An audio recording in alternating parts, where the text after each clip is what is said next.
Jay-Z é mencionado em uma denúncia sobre comportamento inadequado, não somente isso, mas por tentativa de estupro em uma festa com P. Diddy, nova alegação anônima adicionada a um processo em curso. Veja na matéria. O rapper e empresário norte-americano Sean Carter, conhecido como Jay-Z, foi citado em uma denúncia anônima que alega comportamento inadequado envolvendo uma jovem de 13 anos no ano de 2000. De acordo com o portal NBC News, o episódio teria ocorrido em uma festa realizada após a cerimônia do MTV Video Music Awards nos Estados Unidos, e também menciona o envolvimento do artista Sean Combs, conhecido como P. Diddy. Jay-Z foi incluído em um processo federal neste domingo, 8/12, que já estava em andamento desde outubro e anteriormente mencionava apenas P. Diddy como réu. P. Diddy foi detido em 16 de setembro, acusado de envolvimento em casos relacionados a tráfico de pessoas, extorsão e agressão. Ele nega todas as acusações e aguarda julgamento previsto para maio de 2025 no Centro de Detenção Metropolitano, MDC, de Brooklyn, Nova York. A suposta vítima, identificada como Jane Doe, afirmou ter sido levada para a festa onde os eventos teriam ocorrido. A gravadora de Jay-Z, Roc Nation, emitiu um comunicado nas redes sociais, negando as alegações e classificando-as como infundadas e inaceitáveis. A nota declara: essas alegações são graves e, se verdadeiras, merecem uma denúncia criminal, não apenas uma ação civil. Qualquer pessoa culpada de um ato contra um menor deve ser punida rigorosamente. Concordam? Questiona o comunicado. Jay-Z e P. Diddy são conhecidos por uma longa amizade e colaborações em projetos musicais e empresariais. Eles também já participaram de iniciativas junto com outros artistas do meio. O músico e produtor Jay-Z foi citado em documentos judiciais apresentados no domingo, nos quais é alegado que ele e P. Diddy teriam agido de forma imprópria com uma jovem de 13 anos em uma festa no ano 2000. Jay-Z nega as alegações. Um processo atualizado em um caso civil contra P. Diddy afirma que Jay-Z, cujo nome é Sean Carter, teria sido parte de eventos que ocorreram após o MTV Video Music Awards em setembro de 2000. Outro convidado famoso teria presenciado os acontecimentos enquanto Carter e Combs interagiam com a jovem. Outras pessoas estavam na festa, mas não intervieram, diz a denúncia. A denúncia inicial identificava Jay-Z como celebridade A. O processo atualizado afirma que Carter apresentou uma contestação considerada improcedente. Jay-Z respondeu por meio de comunicado emitido por sua gravadora, Roc Nation, em que criticou o advogado do caso, descrevendo-o como desonesto. Meu advogado recebeu uma carta com proposta de acordo de um advogado chamado Tony Buzbee. Essa tentativa de chantagem calculava que as alegações e o escrutínio público me levariam a ceder. Porém, teve o efeito contrário. Me motivou a expor a verdade, dizia o comunicado publicado no Chase pela Roc Nation. Essas acusações são graves. Se há veracidade nos relatos, a justiça deve ser feita. As supostas vítimas merecem transparência e verdadeiras medidas legais, caso se confirme qualquer fato. Adiciona. Jay-Z, de 55 anos, é um empresário e produtor de discos que iniciou sua carreira como rapper e atualmente é casado com a artista pop Beyoncé. O advogado Buzbee afirmou que o caso é sério e será resolvido nos tribunais. Sean Combs, de 55 anos, enfrenta outros processos por acusações relacionadas a tráfico de pessoas e outros delitos. Ele nega todas as acusações e aguarda julgamento marcado para maio de 2025. Hey! Oh my gosh, this so rocks! Doing so good. You're doing so good. I just want to say, everyone will suffer. Do you remember where? Something at the party, you know? Yeah! Something at the party, you know?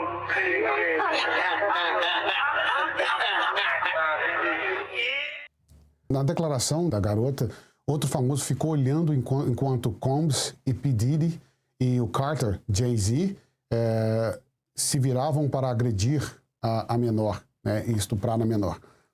Declara um trecho da denúncia. Muitas outras pessoas estavam presentes na festa, mas não fizeram nada para impedir a tal agressão. No início da ação na justiça, Jay-Z, que é marido da cantora Beyoncé, foi identificado como celebridade A. Relata a atualização do processo ao acusar o rapper de apresentar uma ostentação frívola. Gente, desculpa, faz a gente perder até o controle, sabe? Faz perder até a concentração. Você vê essa cena que eu acabei de ver no vídeo e sabendo que aquilo era preliminar para o que ia acontecer com aquela garota e com várias outras garotas e garotos ao longo desse tempo. Eu espero que esses caras apodreçam na prisão, apodreçam na cadeia, porque o que eles fizeram ao longo desses anos, não somente com o Justin Bieber, com outros garotos, com outras mulheres, a morte de milhares de pessoas, de centenas de pessoas que por causa para esconder essas atrocidades, eles têm que passar o resto da vida na cadeia, sofrer na cadeia. É o mínimo que eu espero disso. Em resposta, Jay-Z atacou o advogado responsável pelo caso, Tony Buzbee, e definiu como fraude e ser humano deplorável. Em uma declaração publicada no Twitter, o X, pela Roc Nation, sua gravadora, e afirmou que as alegações são atrozes. Também desafiou os denunciantes a apresentarem acusações criminais em vez de somente civis. Outras acusações de pedido enfrenta outras acusações. Ele foi preso em setembro sobre acusações federais por tráfico sexual e conspiração. O rapper se declarou inocente. O julgamento dele está marcado para maio de 2025. Buzbee afirmou à AFP que as alegações falam por si e que o caso será resolvido nos tribunais.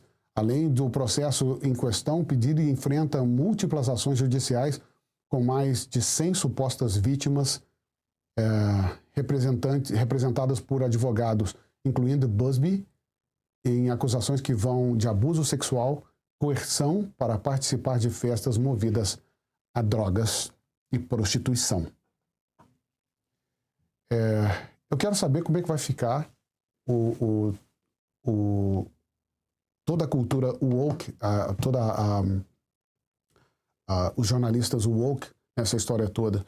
E como é que vai ficar o Black Lives Matter? Como é que vão ficar todos esses ativistas que está vendo o que está acontecendo com a comunidade black aqui nos Estados Unidos?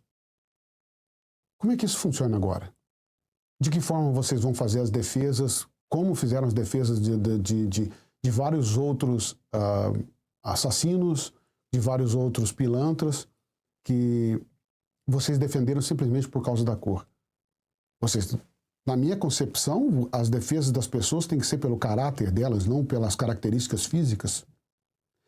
Mas para vocês que defendem as características físicas em detrimento ao caráter das pessoas, como é que vocês vão defender isso? Existe alguma declaração? Eu não estou lendo nenhuma declaração feita pelo Black Lives Matter.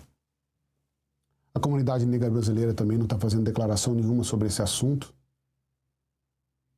E colocando essas pessoas como ídolos, e muitos de vocês ainda mantêm a idolatria a esses artistas, simplesmente porque vocês gostam do estilo musical que essas pessoas fazem. Estilo musical que o P. Diddy já deixou claro que vocês só dançam, cantam e ouvem o que aquele grupo fazia com que vocês ouvissem, dançassem e cantassem. Porque eles dominavam o mercado fonográfico, dominavam o mercado audiovisual. E se você acha que gosta desse tipo de música, acha que aprecia esse tipo de música porque você tem bom gosto, não, você só gosta porque eles obrigaram você a assistirem. Eles obrigaram você a repetiram essas músicas incessantemente em todas as mídias até fazer você gostar. Você não gostou porque a música é boa, você gostou porque ouviu muito. Você gostou porque viu Jay-Z e Beyoncé dançando. Você gostou porque eles pagaram e investiram seriamente para poder fazer você ver aquilo de forma normal e natural e fazer você gostar daquilo. Você não gostou daquilo porque você gosta daquele tipo de música. Você gostou porque foi repetido várias vezes as danças, as coreografias, que há de convir, que foram feitas com muita qualidade, né, foram divulgadas com muita pressão, já que eles tinham dinheiro, já que eles dominavam o mercado. Essa é a prova nítida de que muitas vezes muitas pessoas nem sabem do que gostam, nem sabem o que querem. Elas gostam, dizem que gostam daquilo que vem, simplesmente porque só tem aquilo. Você só come o que tem no prato. Você não deseja outras coisas. Porque se você deseja outras coisas, fora do que está no seu prato, você vai à caça para procurar. Por isso que muita gente gosta de músicas diversas de vários outros artistas e apreciam a cultura pela cultura, não simplesmente a cultura pela idolatria, no sentido literal. É a prova de que nem sempre você pensa com a própria cabeça. É a prova de que nem sempre você gosta de algo porque você tem inteligência emocional para gostar. Algumas das vezes, a gente só faz aquilo que nos induzem a fazer. Pense nisso. Boulos aciona o Ministério Público contra o Brasil Paralelo e pede investigação. Veja na matéria. O deputado federal Guilherme Boulos, do PSOL de São Paulo, protocolou uma representação no Ministério Público Federal contra a produtora Brasil Paralelo. O parlamentar acusa a empresa de inserir materiais supostamente ilegais como conteúdo paradidático em escolas particulares. Na denúncia, o ex-candidato à Prefeitura de São Paulo afirma que a produtora realiza revisionismo histórico. Ele refere-se à abordagem de temas como o golpe militar de 1964 e a chegada dos portugueses ao Brasil em 1500. Além disso, cita os atos de 8 de janeiro de 2023. Segundo o deputado, os conteúdos promovem distorções históricas e disseminam negacionismo científico. Bolha ideológica, diz Boulos. A liberdade de escolha dos métodos e conteúdos de ensino, uma prerrogativa profissional dos professores, no entanto, não se confunde com liberdade irrestrita para propagar falsificações históricas e negacionismo científico, os tais conteúdos paralelos das bolhas ideológicas de extrema-direita, defendeu o esquerdista. Guilherme Boulos também argumenta que os materiais da produtora não se alinham à Base Nacional Comum Curricular, nem à Lei de Diretrizes e Bases da Educação Nacional. Outro ponto presente na representação é a suposta promoção do homeschooling, prática que permanece ilegal no Brasil. O deputado disse que as escolas têm obrigação de incluir conteúdos baseados em ciência e alinhados aos direitos humanos, conforme estabelece o artigo 26 da Lei de Diretrizes e Bases da Educação. Além de ensinar o preconizado nos currículos oficiais baseados na ciência validada por especialistas, os estabelecimentos de ensino devem incluir conteúdos relativos aos direitos humanos e à prevenção de todas as formas de violência contra a criança, o adolescente e a mulher. Portanto, conteúdos alternativos que negam os direitos humanos violam determinação legal expressa, acrescentou o deputado. O MPF avaliará a denúncia e possível abertura de investigação. Bom, para vocês que querem entender um pouco mais sobre isso, olha, o homeschooling é educação domiciliar. É uma maneira de educar as crianças em casa em vez de um ambiente escolar tradicional. Os pais, tutores ou professores online geralmente conduzem o ensino em casa e os métodos de aprendizagem podem ser mais personalizados do que aqueles usados em escolas. Qualquer pessoa da esquerda brasileira quer proibir isso, porque se a sua família, se a família tem a capacidade de contratar o professor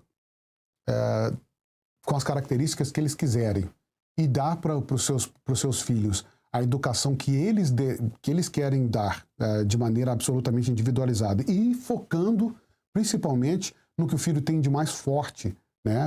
Algumas crianças são melhores em matemática, outras crianças são melhores em leituras, outras crianças são melhores em diversas outras coisas. Na escola, normalmente, você tem um aprendizado ou um aprendizado padrão. E tudo é passado para você de forma absolutamente padronizada.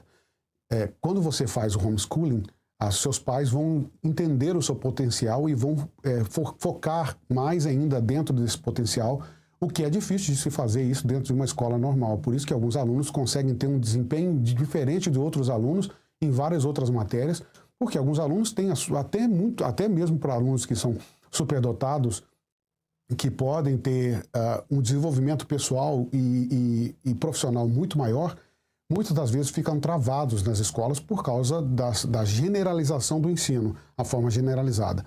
Por detrás disso também, a escola hoje em dia, por estar muito contaminada com o esquerdismo e contaminada com a forma Paulo Freire de educar, não é interessante que os responsáveis pelo ensino brasileiro deixem que esses alunos não tenham mais acesso a esse tipo de conteúdo. Porque a partir do momento que uma geração inteira aprende a estudar simplesmente o que os pais e aqueles professores escolhidos pelos pais passam a dar para os seus filhos, eles vão perder o controle.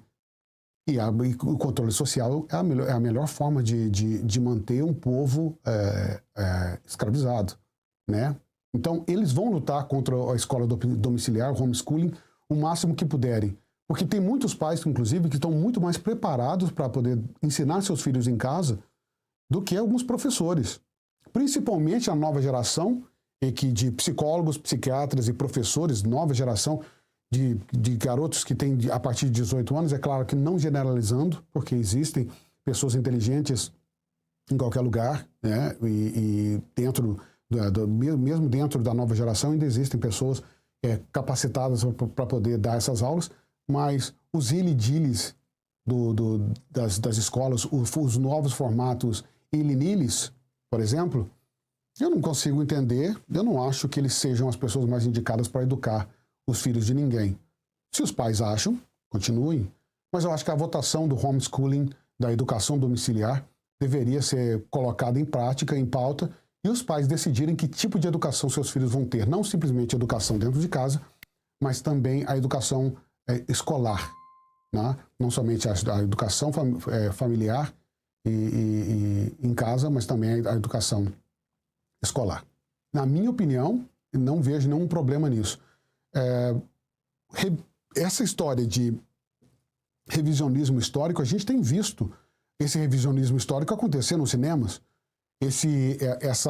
Essa forma nova de dar uma visão ao mundo para algumas coisas que já aconteceram antes, ou para histórias que já foram escritas antes, a gente vê isso no cinema, como a tentativa de colocar uma mulher feia num filme da Disney para poder representar as mulheres latinas e uma mulher mais feia para não dizer que só aquele padrão de beleza que funciona, de colocar um homem negro num papel de um homem que foi tradicionalmente colocado como branco, ou num papel de uma mulher, colocar um trans em toda essa história também. Então o revisionismo histórico, o revisionismo literário, tem acontecido isso nos últimos tempos pela esquerda brasileira com muita ênfase. E eles não fazem nenhum tipo de reclamação em relação a isso. Eles concordam e acham que isso é absolutamente prudente, acham que isso é maravilhoso, que deve se colocar, porque deve se colocar, dar chance para todo mundo. Então não estou entendendo onde é que eles querem chegar com esse revisionismo histórico. O comunismo matou. E, no entanto, matou muito mais do que o próprio Hitler, né, ao longo da história. E isso não é um revisionismo histórico, isso é uma verdade. E, no entanto, o comunismo continua sendo idolatrado no nosso país e em vários outros países como se fosse uma coisa boa. E dizer que toda essa história é verdade não é revisionismo histórico. Afirmar tudo que a esquerda mundial fez, está fazendo no mundo e está causando no mundo de guerras e mortes, de atrocidades, de mudanças ideológicas, de mudanças comportamentais, isso não é uma mentira, é uma verdade. Eles vão lutar até o último suspiro para poder manter as suas ideias e tentar destruir as ideias dos outros e tentar destruir tudo o que a humanidade construiu.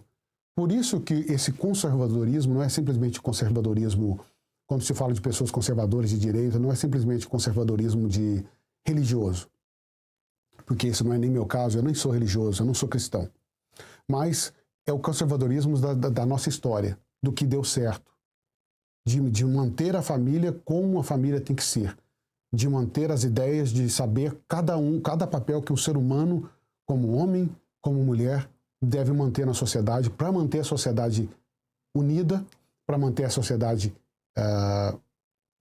para manter a humanidade, para manter a sociedade por mais milhões e milhões de anos.